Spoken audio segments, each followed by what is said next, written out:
Is it Hyperion? I heard all of you were robots and you eat metal out the garbage and stuff. Knew you wired death machines be come for me once Roland went missing. Now if you're here to kill me, you should probably know. You'll never take me alive, you robotic son bitch! Welcome to Between the Joysticks. Press start and then we're off. Nick and John, they've got the sauce. Breaking news and some hot takes. Even if there's some mistakes, Nick is captaining the ship, while John gives thoughts straight from the hip. But when their powers combine, we're all in for a hell of a time. Between the Joysticks, it's the best. Up to 6 things they will address. Tell all your friends and settle in. Between the Joysticks now begins. Hello there, and welcome to episode 148 of the video game podcast Between the Joysticks. On this episode, we'll be talking about the Battlefield 6 open beta, go into Gamescom predictions as we are less than a week away from the final big show of the year, and finally, John will give his review of Ninja Gaiden Ragebound. All that and much more on this episode. I'm your host, Nick, and as always, joined by my co-host, John. And I'm always John. You are always John. How is John doing? John's tired. John's tired. He's sleepy.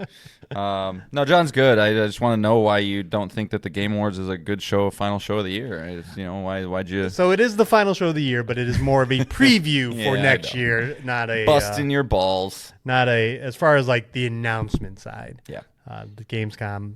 Well, you're screwing me up here because you're right. Gamescom is probably not the only show left. The last showcase either, because I will promise you a Nintendo Direct and a State of Play is still coming this year. So is Tokyo Game Show still a thing? Yeah, mm-hmm. Yeah. That's okay. October though. Yeah, it's always obviously very Japanese centric, but maybe I'm going to make that a mission of mine going forward. Every podcast I'm going to try and derail you within the first 20 seconds. That'll just be a goal of mine.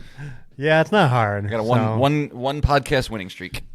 As you said, I usually come into these things because we record immediately after we're done working, so I'm tired anyway. So It doesn't take much to throw me off. So, all right, good. This will be an easy one.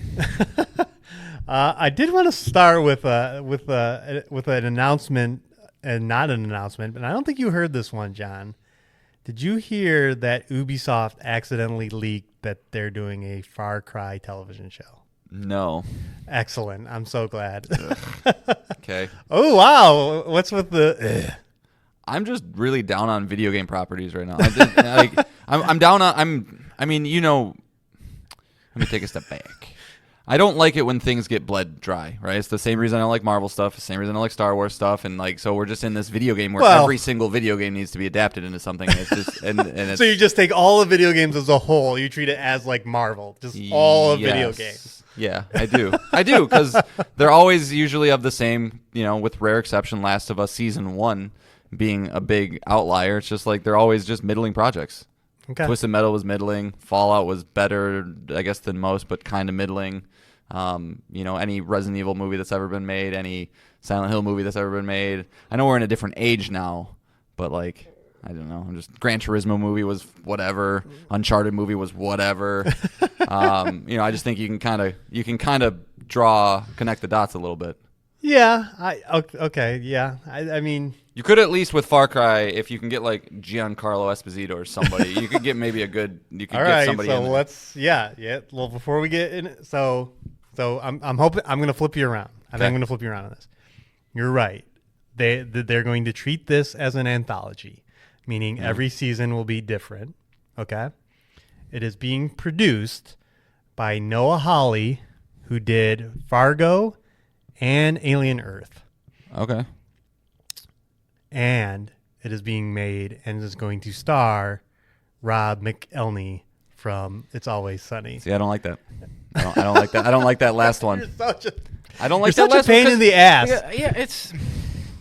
I don't like the hybrid. Everything needs to have a oh my God, this is what I have to deal with, people. You just cannot. There's no joy in this man's heart. It is black as can be, and there's no silver lining. So what are you going to do with Rob McElhenney? Okay, is he going to be an action star? He's going to be Ryan Reynolds in that show. He's just going to be Ryan Reynolds. He's going to be that I'm funny, but I'm also kind of cool, and like I have a joke to say about every little thing. And it's just Well, not, who would he be? Would he be the villain? No. Or would he be? Are you sure? Because I feel I thought about that as well, but I do think I didn't play. I only saw a video of it. But Far Cry 5, the bad guy from Far Cry 5, I could see him playing that role. Do you think each season would just be like a different a different game for each season, or they're going to do new things? I would take it. They would treat it like the games. I don't think it'd be one-on-one as much as I would love to see the actor who played Voss and his Nacho and Better Call Saul. Sorry, I don't remember his name. Yeah, he's a name that it would be great if they just recreated that Far Cry 3 as a season of the show. But Michael Mando.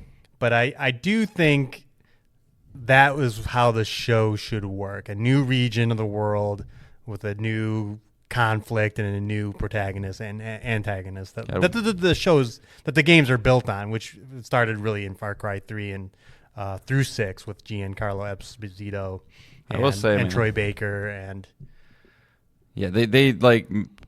his name's Rob Mack now, by the way, which is just weird. Yeah. He looks exactly like that antagonist in Far Cry 5 with his beard going. Yeah, so the Far Cry 5 took place in Montana, and it was like a religious cult leader was the bad guy in that one.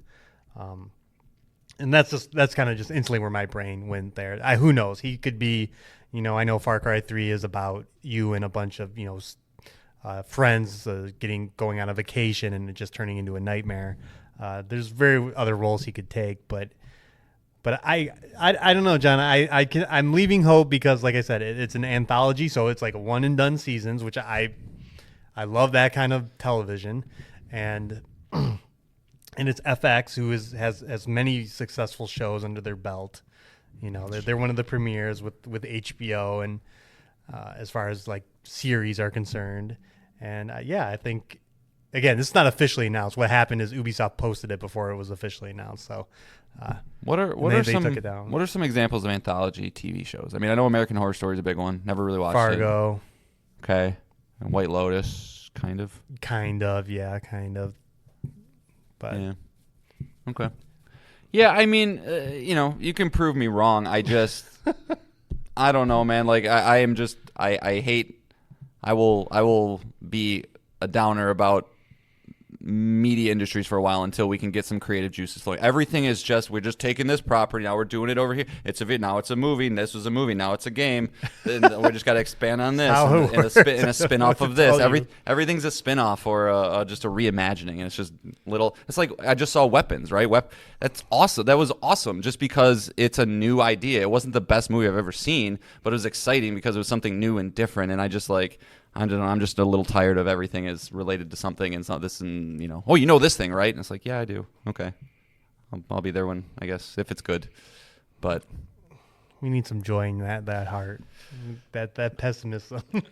Yeah, I just the literal like I said, if this was like Amazon or something, yeah, sure, I wouldn't even bring it because I was like, yeah. But it seems like all the pieces are in there for it to be done right, and so I don't know. I just be optimistic. Yeah, I don't be optimistic. Optimistic. I know you're so. That way you can't hurt me. Yeah, that's true. when I'm every time I get my hopes, it's like Last of Us season 2, and then I get my hopes let down. Just wait for season 3. You'll be back, as we talked about in the show. 3 years. I thought that was interesting. The players involved that. Yeah, could be something, and probably leading to a Far Cry 7 announcement, as we talked on this show, not too far from now. Rob McElhenney just have FX by the balls, doesn't he? He's like, hey, I gave you the biggest show you guys have ever had. I'll be in now. I can be in anything. With what, Mythic Quest? It's Always Sunny. Oh, okay, yeah. Oh, I'm sure with FX he's good. Yeah, but I know Ubisoft did a lot of help with Mythic Quest as well. They're credited on. Did you watch that? I watched the first season. It has Ashley Birch in it. That's like a kind of a good selling point. It has Big Murray. Really? F. Murray Abraham's in there? Yeah. Really? It's a weird one.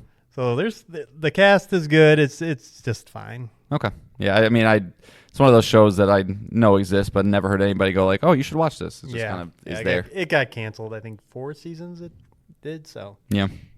It's on Apple TV Plus if you're interested, but. All right, and then the other thing, very briefly, I wanted to bring up was we talked about the Nintendo Indie World Direct. It came and went, a whole 15 minutes of indie games and kind of just gone. Nothing of note. Oh, I disagree. Okay, there was one thing of note. Mina was there. That's one of the bigger indie nope. games. No, I disagree still. That Well Dweller game was... No, that's what I'm talking about. Oh, okay. There was one thing of note. Gotcha. But also Mina was there. But yes, Gotcha. Well Dweller, the second game shown.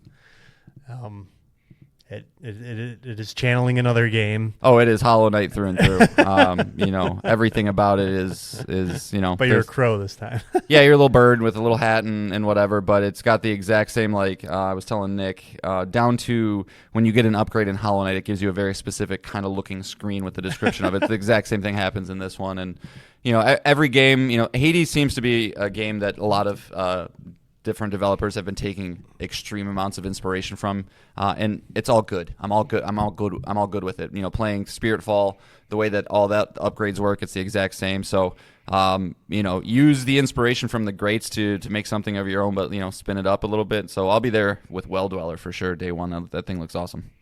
Yeah, it's coming next year. So, but yeah, other than that, it kind of just came and went. There was no big indie games of note. It sounds like from the rumors that everything's built, that we had the Nintendo Partner Direct into the Nintendo Indie World Direct, and now we're going to have a Nintendo Direct. And again, if history repeats itself, that first week of September, usually we'll get a Nintendo Direct, and hopefully that'll spell out the rest of the fall, including Metroid Prime 4 and their other big games. Pokemon. Does Pokemon have a date? Yeah, it's October. Okay. Yeah, October 16th. But yeah, other than that, that's all I got. Unless you got something, we can get into the show. Let's do it. All right, this is how the show works. John and I can both bring up to 3 things to talk about for a total of 6 things. It can be a video game we're playing, a news item, a topic, but it can also be an email from you, the listener. We love it when you write in. That email address is betweenthejoysticks@gmail.com. We are on Twitter @joystickspod. Follow us there for updates on the show. You can participate in our polls about the various showcases. There will definitely be one for Gamescom, opening night live. And then finally, we are on YouTube. That YouTube page is @betweenthejoysticks. You can comment there as well, and we'll read you on the show. All right, we're going to kick things off with Battlefield. We kind of talked about the announcement last episode. It kind of had its open beta weekend, which by all accounts was a massive success. Huge. Over 500,000 concurrents on Steam alone, so this thing probably got pretty close to 1 million players, I'd imagine. It led to Electronic Arts stock hitting an all-time high. I mean, as far as Electronic Arts and Battlefield Studios are concerned, this is as home run as it gets for your opening salvo here, as everyone's introduction to the game. And yours truly, myself, played it. But you did not, John. No, nothing, no interest. I didn't even try. didn't download the package, saw the 250,000 people in the queue pictures, and realized it's not a game for me, so no. I will say, when I initially launched it, I was over 100,000, but it did not last more than 5 minutes. That's good. So they're just churning through it, and I will say, like, as far as we talked about last week, kind of like if they can maintain this level of connectivity and no issues at all, you're gravy. Like this that's perfect. It sounds like there were a lot of cheaters still, which is amazing. They banned over like 300,000 people playing the game. Well, it's just crazy because there's a guy that we work with who was trying to like install it on his hard drive, and there's like said something about he had some specific, I don't know, software issue or something that was like, you can't do this. Sorry, you're getting flagged for cheating. So it's wild that 300,000 people still were able to get past something. Yeah, and so that's great. And again, as we talked about last episode, we're not the Battlefield experts here. You do not come to us for the expert opinions on this, but I have played, as I mentioned last week, Battlefield Bad Company 2 I played a lot of, and I've played the Battlefront 2 series. So I'm at least familiar with the gameplay here, which includes classes and vehicles and big 64-player battles and as a shooter, it's very competent and I can see the fun there, but the way Battlefield games and Battlefront games work is it's such a grind. Like you have to, some maps are like capture this point and you're just body after body, just throwing bodies into it and getting killed by snipers, other players, random grenades. I mean, you're on the lookout for 32 other players. Yeah. It's just chaos. And I understand it's Battlefield. It's supposed to probably feel like a chaotic Battlefield, but I just don't know how people have the patience. I mean, if you're running with a squad and your friends, I'm sure you can coordinate more and work things out better, but as like a solo queue player, it was just infuriating at times. Yeah.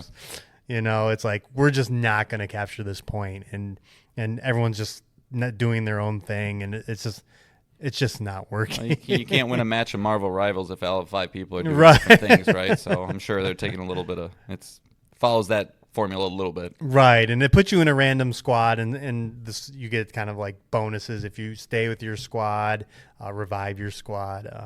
And you can spawn on your squad. So if they're playing well and they're pushing forward, you can spawn on them, and that's a great advantage. But again, as a solo queuer, that was just a crapshoot. Sometimes we would be the top squad, and other times I don't know what they were doing. I did find a couple bugs. I died a few times and just fell completely through the map and just kept falling and falling and falling, and then I had a hard lock. If you die enough, you just go to hell. Yeah, I was going straight to hell. And I did have, after a match completed, I was just like hard locked. I couldn't do anything. I couldn't get out. I couldn't get to a menu, and I had to like force quit the game and relaunch it. But other than that, it ran smoothly.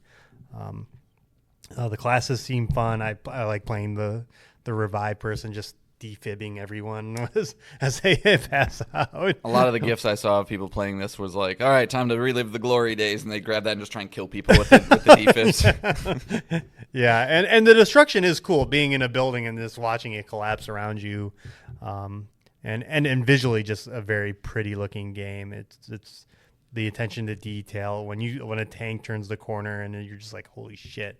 Like there's just that heart pumping moments like that. So and I'm sure that's what everyone is there for, moments like that. Either I didn't get to fly like the helicopter or jets, but I'm sure those are the things like, people come to this game for, as opposed to Call of Duty's arcade shooting are moments like this. But I think that's one of the most interesting things about this whole release and upcoming launch is it's, since Call of Duty Modern Warfare 4, the first one, and Battlefield, I don't know, that would have been 3 or whatever was before 3, they've always felt very, intentionally in tandem with one another in the same kind of product. Minor differences with, do you want larger scale, smaller scale, working with a team, working by yourself? But it seems like this is like the furthest that the two properties have ever been away from one another. And so it'll be extremely interesting to see, because I think this is Battlefield's best opportunity to pull people away from Call of Duty right now. Yep. So for sure. It'll be interesting to watch that. Well, yeah, to that point, I mean, do you think EA can convert all these people who played in a free open beta to, in October, paying $70 for this experience? I mean, the way that it seems right now, I think it's more of a yes than a no. I saw some Steam numbers of, there's already been like 600,000 people that have pre-ordered, with another 2.4 million that have wishlisted it. And so, great. Yeah, those are huge numbers. And of course, all 2.4 million people aren't going to buy it when it comes out. But, there's also many, many millions of people, I'm sure, that just didn't bother with wishlisting, that aren't on Steam, that are on PlayStation or Xbox or whatever the case may be. So I think that, and on the flip side of the coin is like, I saw a GIF of Call of Duty with like a new gun, and it had like a roller coaster going on the gun. Just the most nonsense Fortnite looking, and people and resounding comments were just like, "This is why I hate Call of Duty. Can we stop with the Fortnite? Why are we doing?" And people are still going to show up by the millions for that game too. That will not stop it. Right. But I do think that if Call of Duty cannot reinvent itself or tone it back a little bit, you're going to continue to lose at least the older demographic of players. And we're getting, every year that we have a new release of this, right? We're stretching it out. It's not just teenagers that play these things anymore. It became teenagers and 20-year-olds, and then teenagers, 20-year-olds, and 30-year-olds. And so people are going to get more and more sick of that bright colors playing as, Scooby-Doo, as opposed to, I just want, the feeling of warfare, which seems like Battlefield 6 is giving in spades to everybody, who wanted that feeling. At least for now. For now.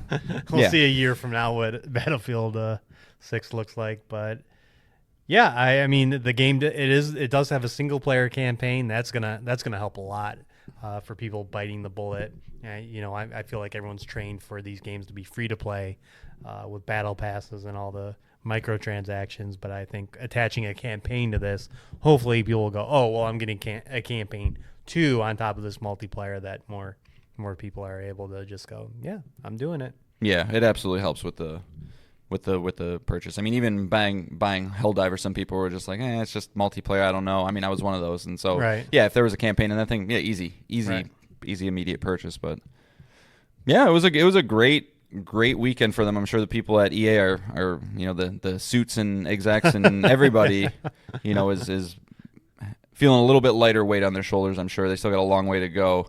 You need to make sure that launch is rock solid. That's as you pointed out on the show, Battlefield's MO, typically just really bad launches, really bad connectivity issues, whatever you want to point at, not having a scoreboard at launch for some fucking reason with 2042.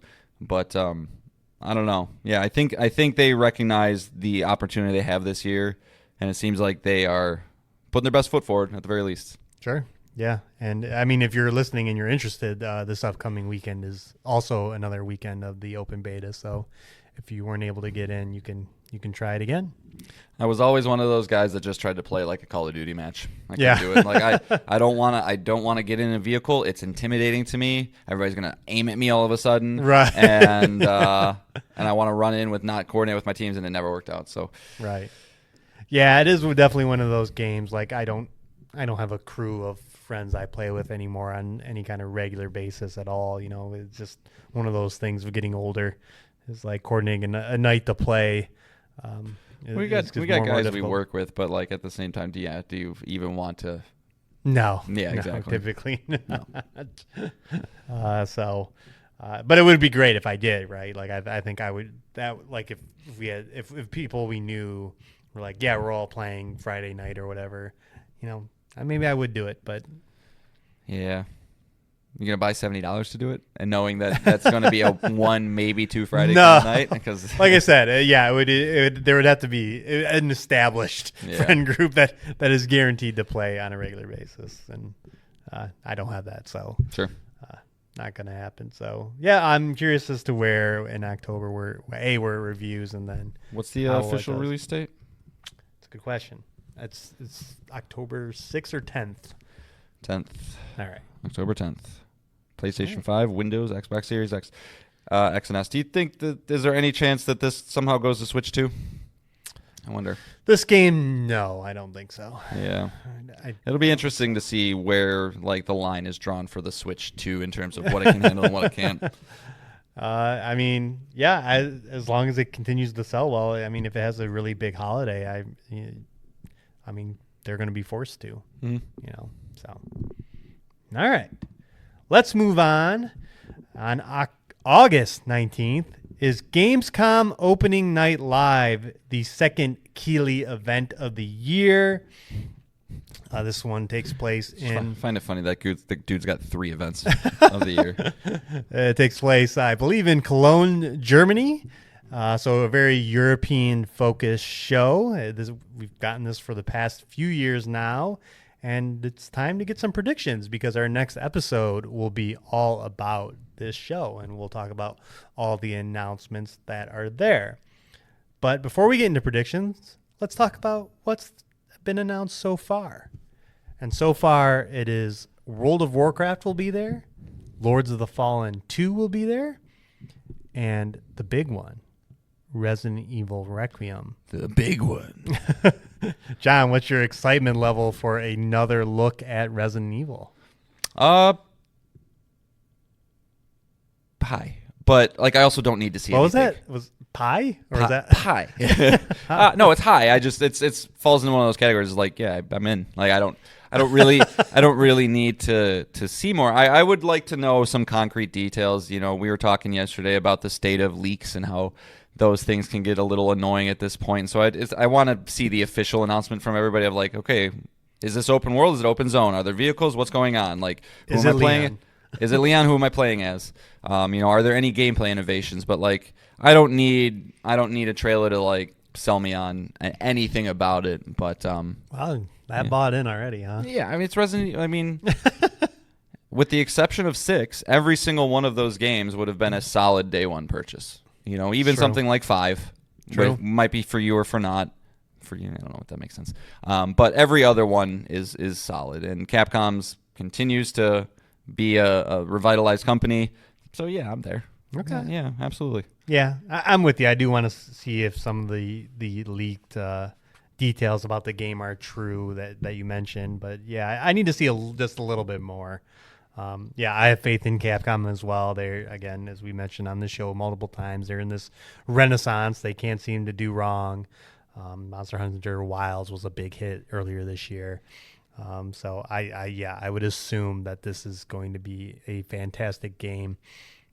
But yeah, I'd like to see more, especially of like the demo they talked about that we didn't get to see. This horror, waking up in a hotel and just a freaky monster that you got to run away from with no weapons or any way to combat it. You know, that sounds scary as shit. Did you ever play the Evil Within games? No. Okay. There's a level, the very first one you start off, and there's like one of those where you have nothing and this thing's chasing you. It's actually pretty fucking terrifying.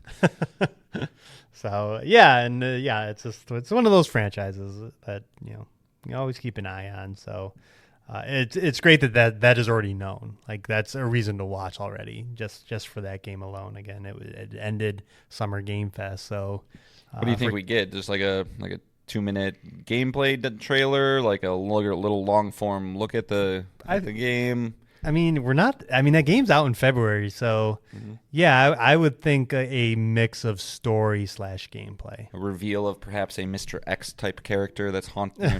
Seems to be their MO lately, right? You got Lady D, and you had the Manson family from 7, and it's like there's always somebody that's like an omnipresent kind of chaser.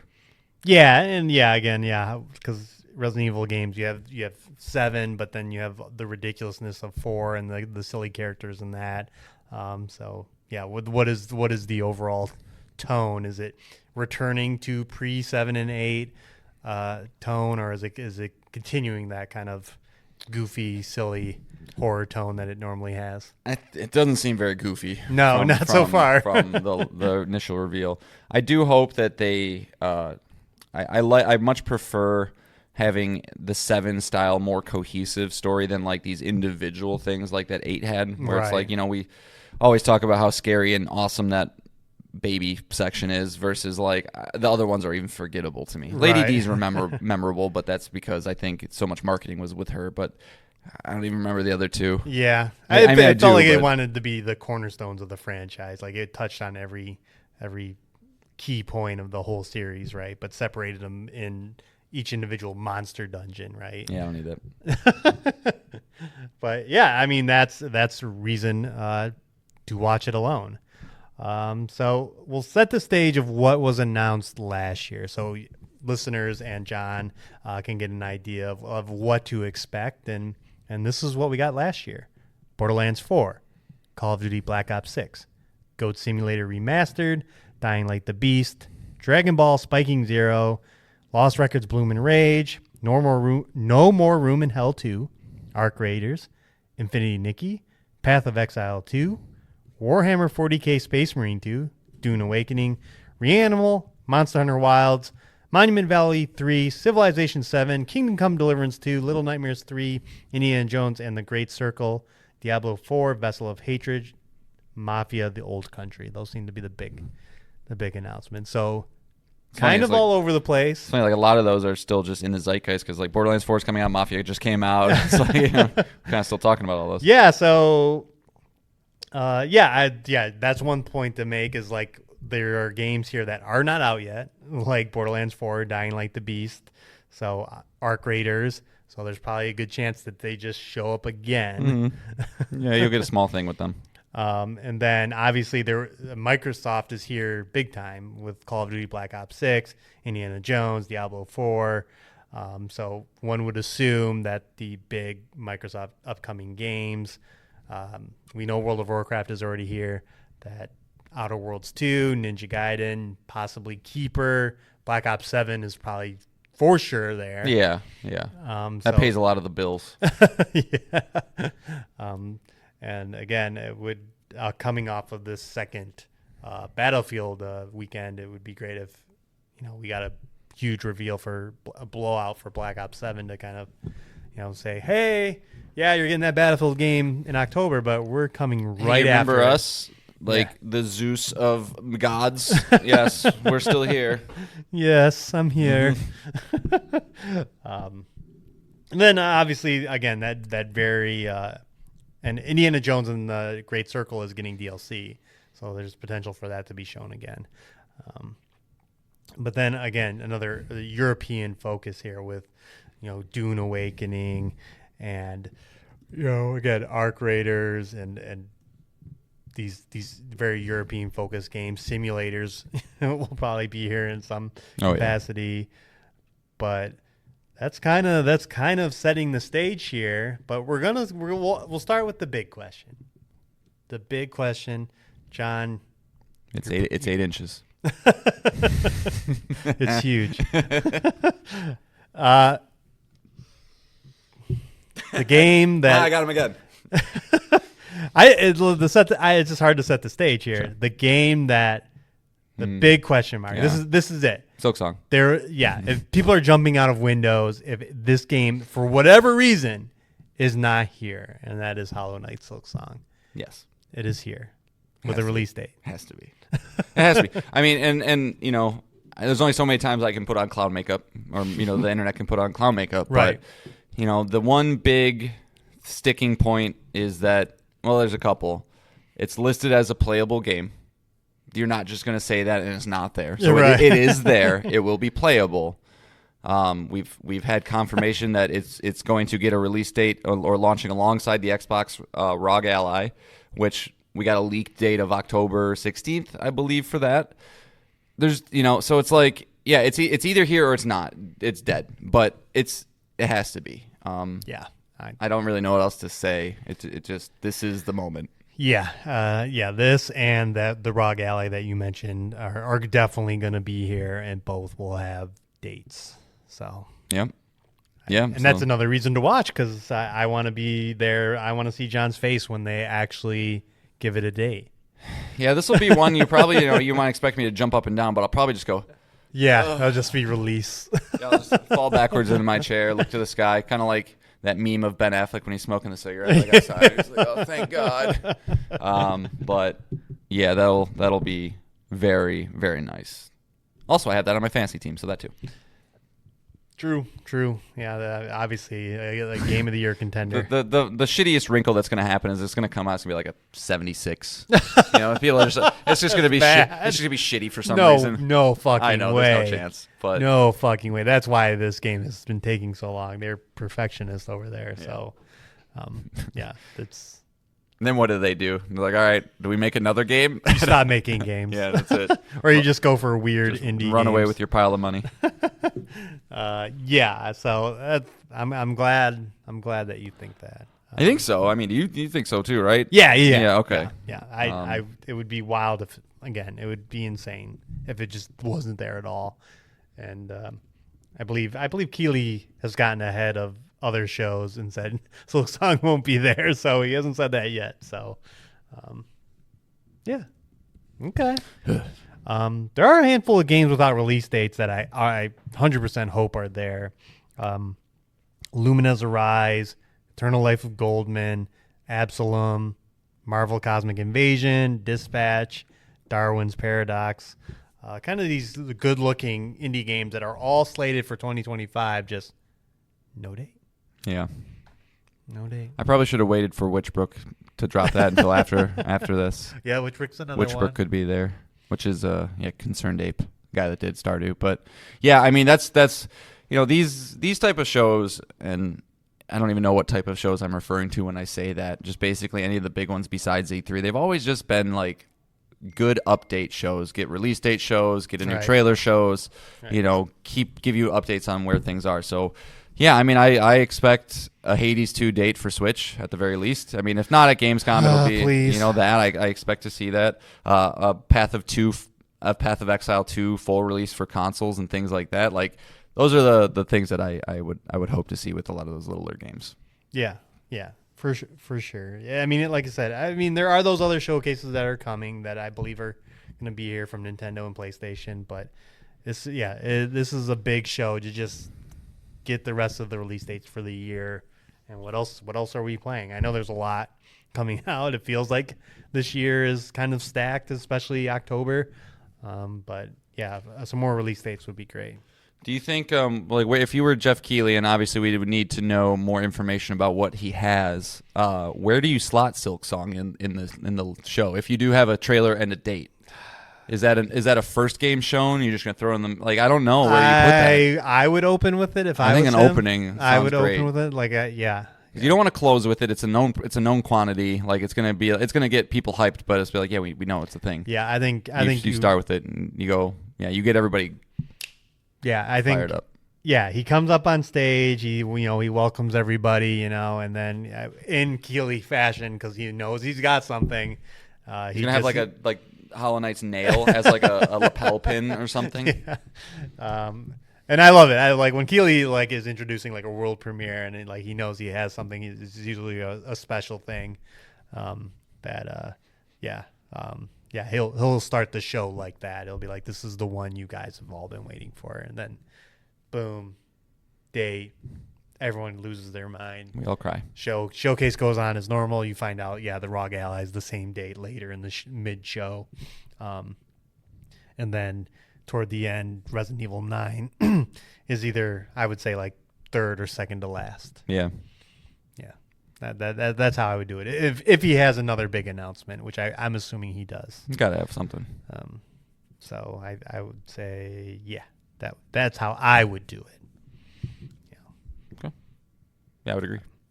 Yeah, I always think of that Game Awards where his first one was Hades 2 into Judas, back to back, and you're just like, what the fuck? Yeah. And those were the first two announcements of that Game Awards. So yeah, it'd be great to you set the tone for the show by doing that. Yeah. Because you're like, oh shit, we're just getting started, and I know when Silksong's coming out. But other than that, do you have any other musings that you think could show up here? Do you think it's too early? I don't know. I was thinking what don't we know about that maybe is going to happen? What do you think about? Is it too early to see Fallout 3 remastered? No. That's a good one. Yeah. No. I'm thinking of the show is here in December. I hopefully think that'd be a smart. Quick turnaround, type thing, and that could even be a show closer. Fallout 3 remastered trailer. I don't think you'd get a date or anything like that for it, but it'd probably just be a nebulous 2026.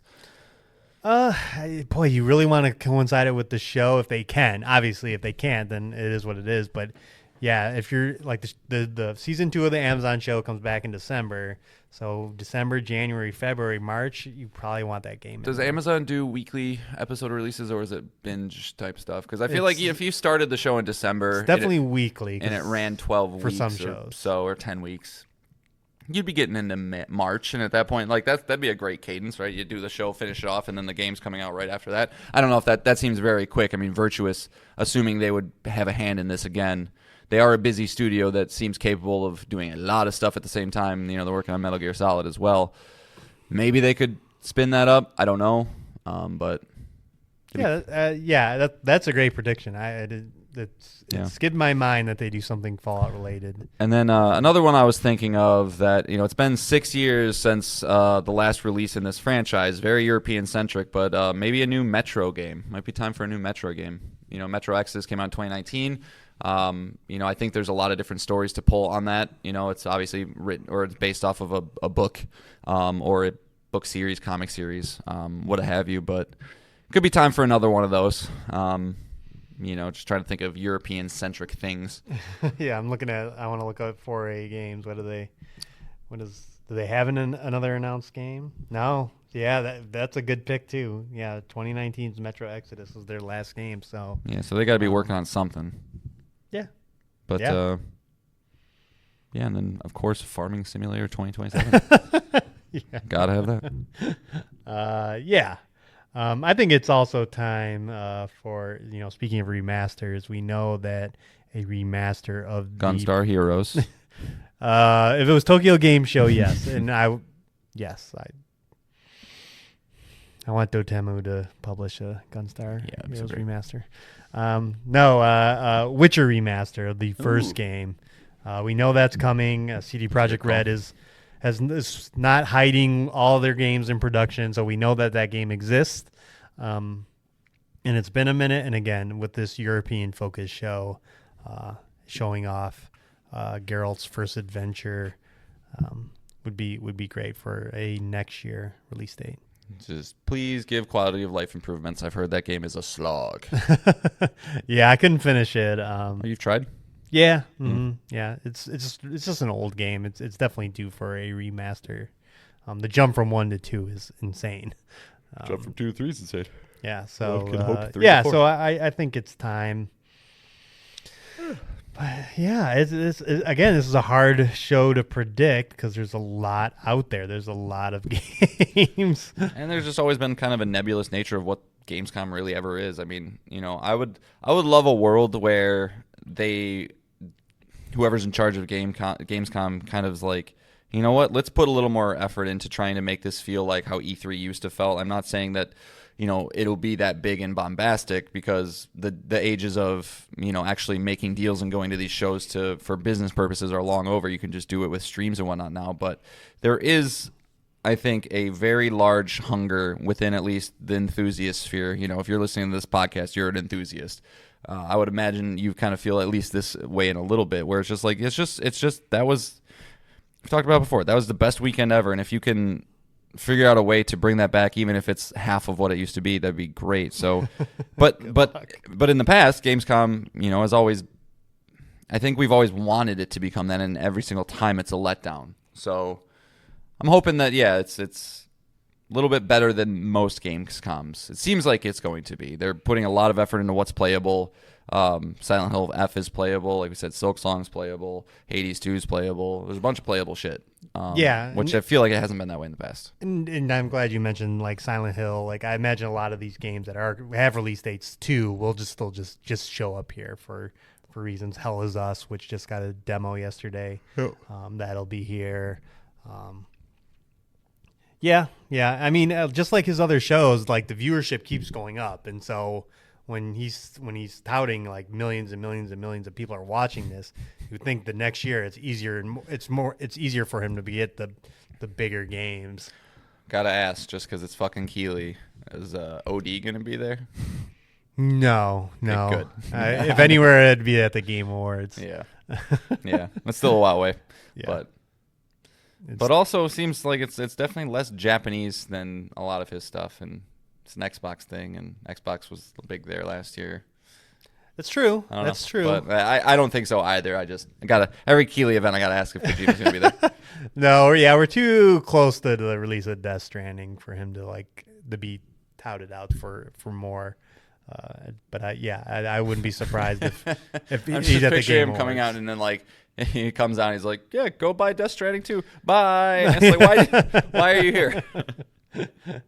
But I mean, I know we're not talking Game Awards, but a Game Award easy prediction is Hideo Kojima with some actor coming out on stage. Easy. What was you remember the show that he came out to announce a podcast? Which show was that? Do you remember that? Yeah, of course. We talked about that was during this podcast. So yeah. Yeah.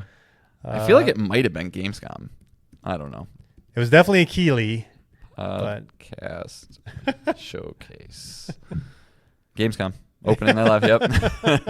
Yeah, it was 2022. The Brain Structure Podcast. No, but too soon for Kojima. But yeah, it does need to be asked. Or he comes every out time. and promotes Delta. Metal Gear Solid 3 Delta. I don't know. He's not allowed to. Not a chance. Yeah, he's not allowed to. Not a chance. But that is another game that could show up here for sure. Deltas. We're only 2 weeks away from that, so. Just give me Silksong and all will be forgiven. Don't Yeah, don't care about anything else. Yeah, give me Silksong. It's an A. So yeah, I know we usually go into this 1 to 3 games, but I really want more than that. I really want him to set the stage for the rest of the year with release dates and including Silksong, even though it's not my thing. I think it'd be great if it was there, but I need more games. I want more. Yeah. I'm hungry. Yeah. So I really want this show to have a bunch of bangers, which I think it will. Nothing but bangers. So, yeah, I'm excited. It's a bummer that this is, it's 2 p.m. Eastern time in our part of the world, which just sucks to navigate working your job and having it in the corner or whatever. Well, I have to do some quick research and see what time that's in New Zealand to see if let's see. I don't even know how to Google this. Time zones. Time difference between. But I want to watch this. I love showcases. There's always the chance to be surprised and especially seeing them live and not have the IGN headlines steal all the big announcements from you. Is always a great feeling. Being in the moment for that Silksong announcement would be great. So yeah. Hopefully nothing comes up, but we'll see. So 8 p.m. Germany is 6 a.m. New Zealand. So at least we don't have to do that. That's true. So cool. All right. Yeah. Next episode we'll be on the other side, so we'll know all the things. All right. Cool. That'll get us to our final topic, John. You ready? Yeah, I'm ready for a little just a Ragebound end review. So this will be super duper quick. I mentioned on the last episode I had beaten the game, but there was still some cleanup to do, some trophies to get, some hard modes to beat. I haven't done all of that yet, but I've done most of it. I just got a couple trophy cleanups. You got to beat a certain some certain stages with don't get hit by fire damage in this one, and so some dumb things like that. But it's not too bad. But you're committed. I'm committed. Yeah, I mean I have 6 trophies left. Okay. All I gotta do is just beat the game on hard mode, which I will fully admit I'm at this point though that I'm just utilizing the accessibility options just to get through it. I'm not trying to beat it true to form. There's no shame in that anymore. No, there's not. And I really do applaud them for putting that in there because you could tough it out and continuously throw enemies or throw lives at these enemies, but it's just not a game that's really designed like that. I mean, the old Ninja Gaiden games, part of the difficulty spike was that we all had lives, right? Every game back then had lives, and so you had to be a little more methodical and have a perfect run.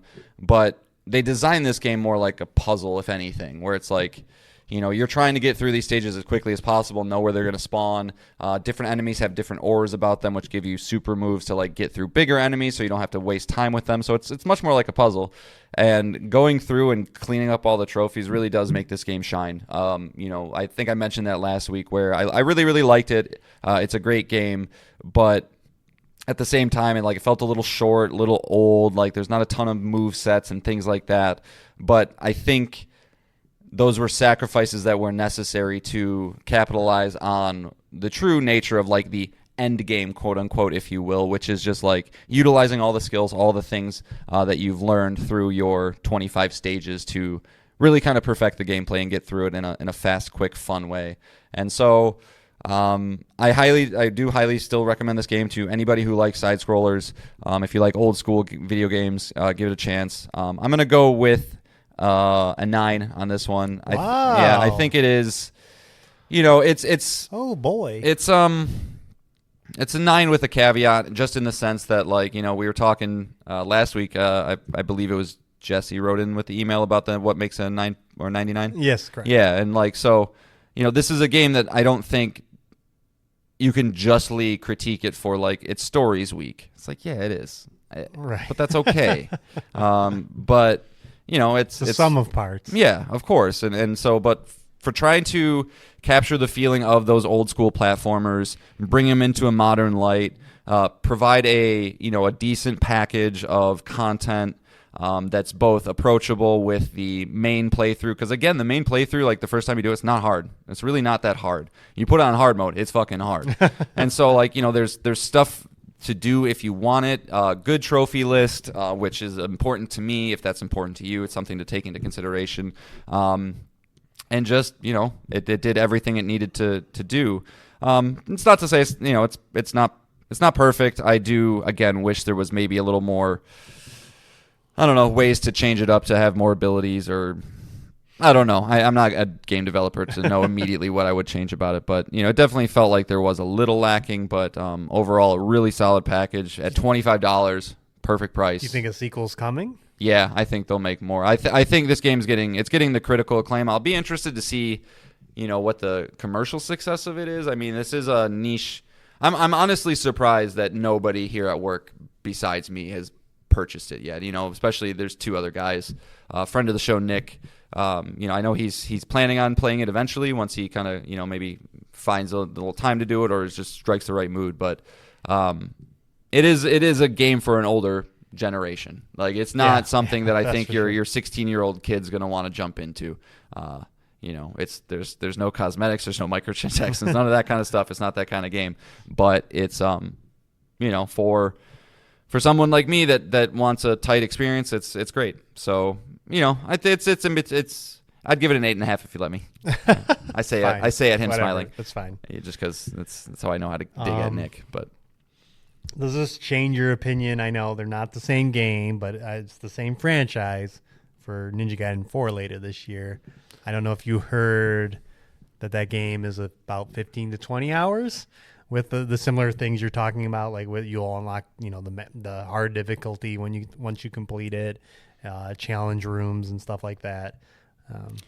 Yeah, I mean, Ninja Gaiden 4 is going to be right now. I don't plan on playing it, but if it comes out and it gets the high 8s and the low 9s, and you got it, and you said, "Here, I have a copy," I'll check it out. But I am not itching for a 3D combat game right now. I'll happily play those, but I'm just not itching for one right now. It's just a different skill set, different. Hollow Knight broke me. I don't know what happened. It's just I all of a sudden yep, this is what I love. This is the type of combat I love. But yeah, and it looks so fucking fast too. It looks so fast, which is good. Yeah, that's obviously on brand with the franchise. Yeah. So. But yeah, man, it's kind of cool. It's a series. Ninja Gaiden. What those games came out on NES, so it's a 30, 35, 40-year-old franchise. That hasn't gotten a lot of love recently, and we're getting 2 releases within a 1-month span. Both seem to be, first one great, second one seems to be trending towards great. 2025 will be a year to remember for ninjas, and this is a good feather in their cap for sure. Yeah, I mean, we also got the Ninja Gaiden 2 remaster earlier this year, so. Mm-hmm. Just as a franchise alone, it seems I mean, if Ninja Gaiden 4 can hit, then this franchise would be back. And it almost seems irresponsible in a way. It's like the starve us and then give us too much. Yeah, I don't know. And it's interesting. Yeah, I mean, to have a 2D version of the game, and then the 3D version is also an interesting thing. But I don't know, just I guess how it works out. So I'm not complaining. Ragebound can be for you, and if 4 is good, it can be for me. Yeah, and then we kiss.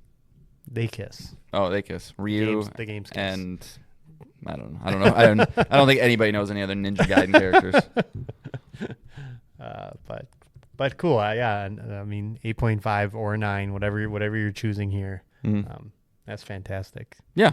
And and the summer was kind of light on releases. It was kind of Death Stranding 2 and this game as far as the big games that are making a push for, game of the year, or in this case, Ragebound is definitely very eligible for indie game of the year. Dude, I'll tell you what, man, Dotemu is in the running for just highest average. They're so solid, and and I know they're not developers, they're public, but it's just God, you go to their website, Cosmic Invasion, Ninja Gaiden, Ragebound, Shredder's Revenge, Streets of Rage 4. The Wonder Boy games are supposed to be great. That's why I want to do Gunstar Heroes. If that logo came up, followed by Treasure, followed by Gunstar Heroes, I would lose my fucking mind. That would be like on a level of like, you know, like you were with when Hades 2 got announced. I mean, or it's not a non-zero chance, right? Like, I know it's a forgotten franchise, but man, you know, they're bringing back everything. Yeah. Making a There's Far always Cry a chance. TV show. Yeah, there's always a chance. It'll always be the pipe dream on this show for a Gunstar Heroes announcement. So if they do announce it, we gotta like make like a smash cut of all of our podcasts that mention it, and then send it to Treasure and be like, "We will be your." I know we're not big potatoes in this field, but I don't think you're gonna get Shroud or Ninja to play this game. We will do it. We will champion it.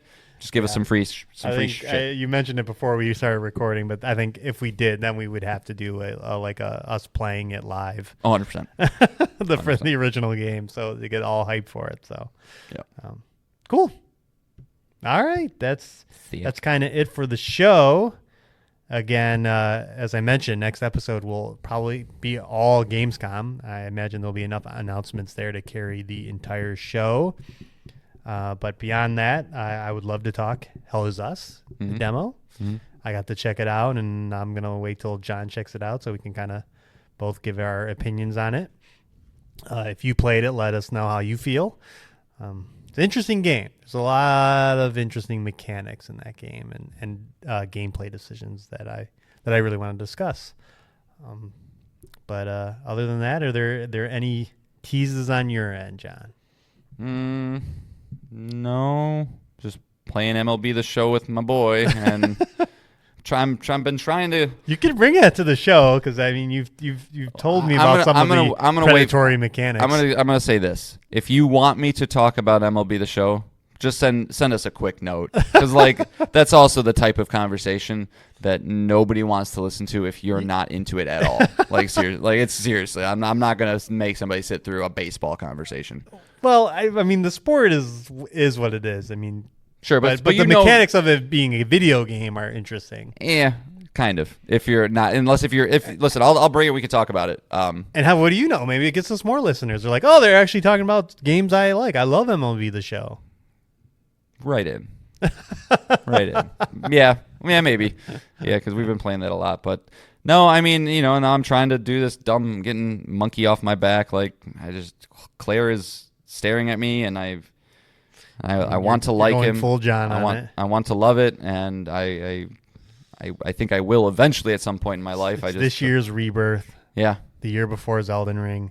Yeah, I always have to pick one of the top 3 games of the year to just go, one day. Yeah, I can't play it. But no, so I'm just kind of in want some bite-sized things moods right now. So I don't know. Gotta shake it. You know, longtime listeners of the show know me. They know that. Yeah, just gotta kind of get in little funks, and I'll wiggle my way out.